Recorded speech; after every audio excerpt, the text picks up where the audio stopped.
দর্শক মণ্ডলী, আপনাদের জানাই যথাযথ সম্মান। আজকের বিতর্কের বিষয় সমবায়ের ভবিষ্যৎ ক্ষমতায়নে যুব অন্তর্ভুক্তির গুরুত্ব। আমি এর বিপক্ষে বক্তব্য রাখছি।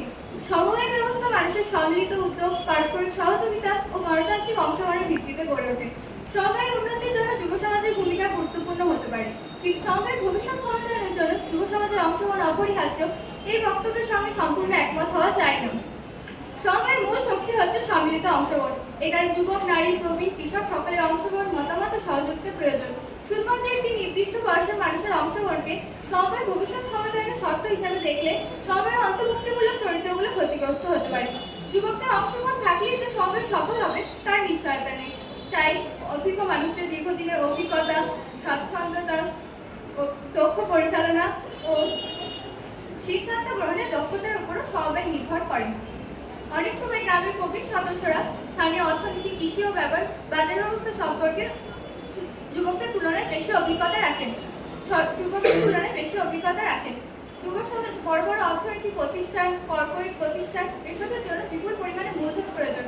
যুবকদের উদ্যোগ থাকলেও পর্যাপ্ত পরিমাণে ঋণ, পুঁজি, পরিকাঠামো না থাকায় তারা সমবায়কে সফলভাবে এগিয়ে নিয়ে যেতে নাও পারে। তাই সমবায়ের উন্নতির জন্য যুব সমাজের অংশগ্রহণের পাশাপাশি মূলধন আর্থিক সক্ষমতা অধিক গুরুত্বপূর্ণ।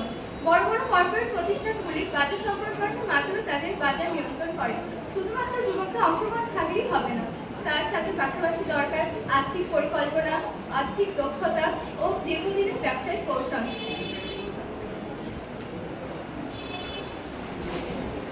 প্রযুক্তি গুরুত্বপূর্ণ, কিন্তু প্রযুক্তির বসায়ন ও মালিকানাও গুরুত্বপূর্ণ।